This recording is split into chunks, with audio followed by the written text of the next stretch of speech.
Hey, what's up YouTube? Donovan the Smartphone Guy here to do a revisit to the Blue Life Max. And the reason I'm calling this a revisit is because I was pretty harsh in my first impressions of this phone because there were just some things about it that bugged me. And so I was probably a little overly harsh on it. And so I challenged myself over the last few days, last 2 days that is. So the last 2 full days I've been using the Blue Life Max as my daily driver.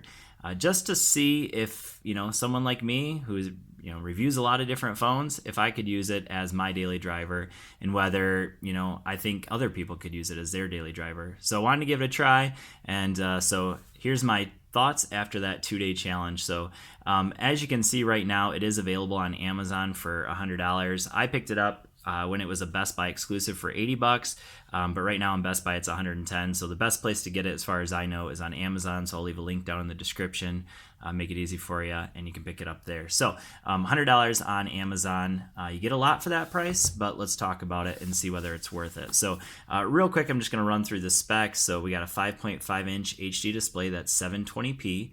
1.3 gigahertz processor. It's a MediaTek processor. It's the 6737.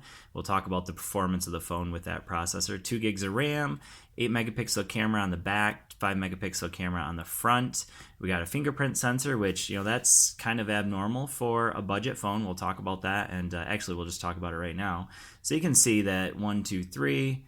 It is a pretty responsive fingerprint sensor. So if you're looking for a budget phone with a fingerprint sensor, this could be a good one. So it responds right away, and you get a little vibration to tell you that it's working, but it's not the fastest response. Obviously, if you're used to something like the Honor 6X, which has a crazy fast fingerprint sensor, even this phone right here, like the Blade V8 Pro from ZTE, the fingerprint sensor on this is fast. So it's not as fast as those two, but it's still, for a $100 phone, pretty good. So we already talked about that. 4G LTE, so it has all the important bands for AT&T and T-Mobile or any of the MVNOs related with those two companies. So I've been using it on Cricket with my SIM, and I've had LTE just about everywhere, really everywhere that I go anyways. And it's running Android 6.0. So just keep in mind that when you buy a Blue phone, chances are you're probably not going to get updates, especially with a phone like this for $100, you're not going to see any updates. In the box, you get the usual case with it. You also get a screen protector, so that's nice. You also get the charger and some headphones. So that's a lot, You're only paying $100 and you get all that with it. That's pretty awesome, I think. So it's great that Blue does that, for $100. So I'm going to set that off to the side, and we're going to talk about the phone. So I want to talk about what's good about the phone first. So I would say, first of all, the price, obviously. The fingerprint sensor is definitely another one that I think is a good thing. Believe it or not, performance actually isn't that bad. So I'm going to go ahead and jump into just a kind of a quick comparison of these two phones. So this is the Blade V8 Pro. This is also I would say a budget phone, but certainly not the kind of budget that one is. This one's $229. A lot more premium feeling for sure than what you get with this phone. But let's go ahead and just do a quick app opening comparison just so you can see what it's like. So both of them are running on my Wi-Fi. Actually, let's do this. Let's actually put them both on my LTE. So they're both running on two different Cricket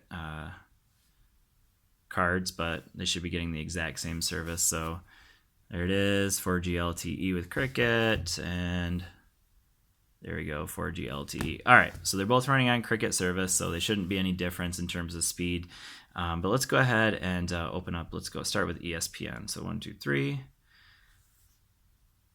And one thing I've noticed is that really the app opening isn't a huge difference, but I'll show you where you see the difference. So let's go into the Bible, 1, 2, 3. Notice that yellowing screen too. I'll talk about that in just a second. All right, so that one was a little bit faster on the ZTE again. Let's go to NPR, 1, 2, 3. All right, so clearly the ZTE again. Let's do one more, Netflix. Okay, this is probably going to be here again. All right. So clearly, oh, what did it say there? adjust your cellular data. All right. So now what I want to do is let's just kind of scroll through. You see it obviously scrolling is pretty good. So performance actually isn't that bad. The issue where you see it is with gaming actually. So let's do one more, and that's going to be a game, just so you can see the load times for the games. Oh, did I hit it? Oh yeah, I did hit it. All right, so clearly again you can see that one's obviously loading it faster, which you should expect. I mean, this is a $100 phone versus a $230 phone. Okay, get rid of that. All right, there it is. Okay. So load times obviously are faster on the ZTE, which you would expect. So let's do one more thing, and that is let's reload some of these. So let's go with the Bible first. Here we go.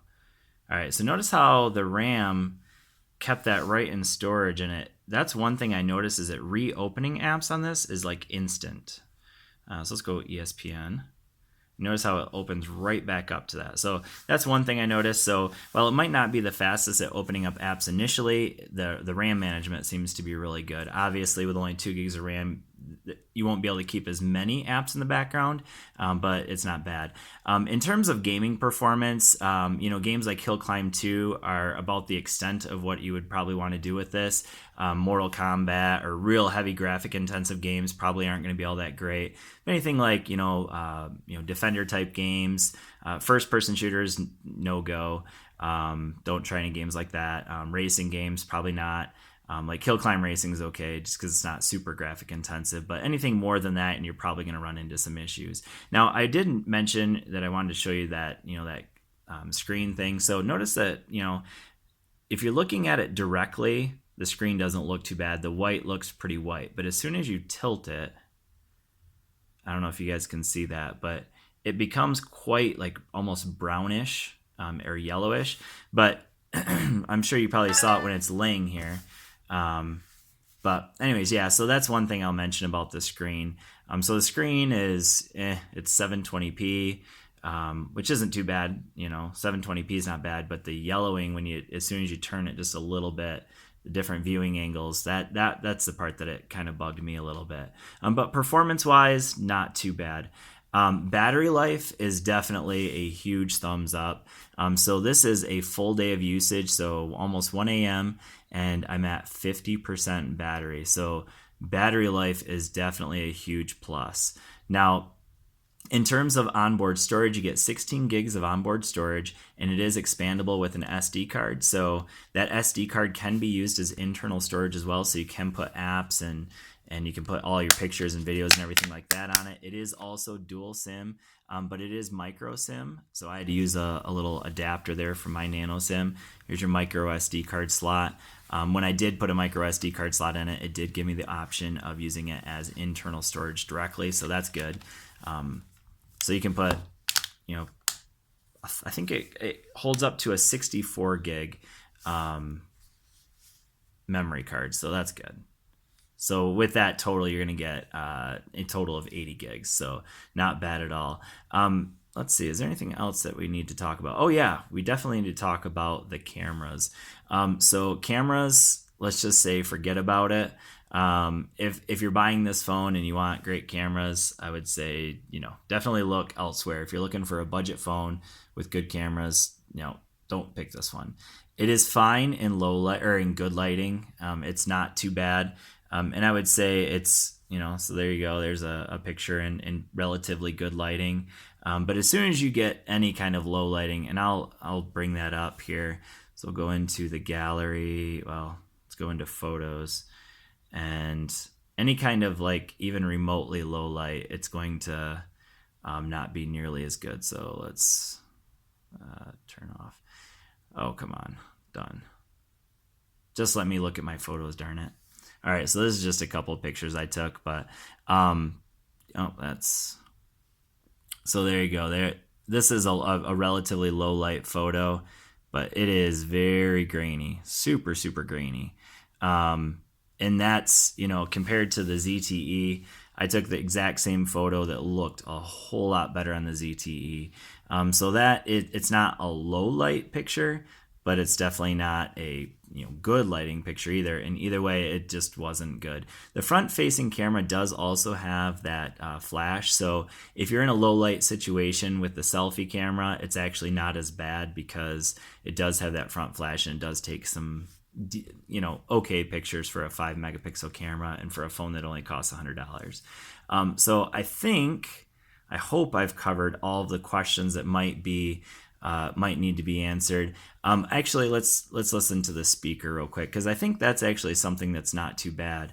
It gets relatively loud, so let's take a listen to that real quick. So let's go with, I don't even know what song this is. Let's just try it. Play.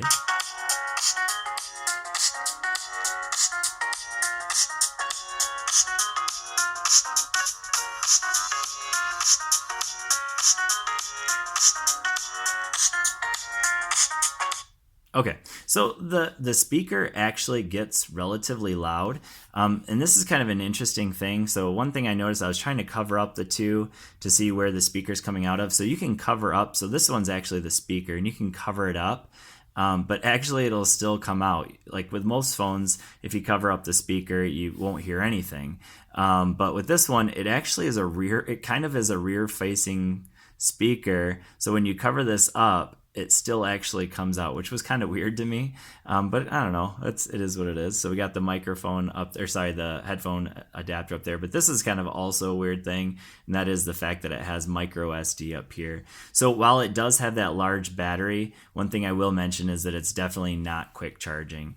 So when you plug this in to the adapter it comes with, a quick charger, doesn't matter, you're getting 500 milliamps is what I got consistently, regardless of what charger I tried using, whether it was this one or Qualcomm 3.0 fast charging charger, anyone, and I was using Ampere, and it's always 500 milliamps. So definitely not a fast charging phone. It's a phone that you're probably gonna have to charge for a few hours, probably overnight even, to get the full charge. But anyways, hopefully I've covered any questions that you might have. If there's anything else that I missed, go ahead and leave those down in the comments, and I will try to address any other questions that you might have. But that's the Blue Life the Blue Life Max.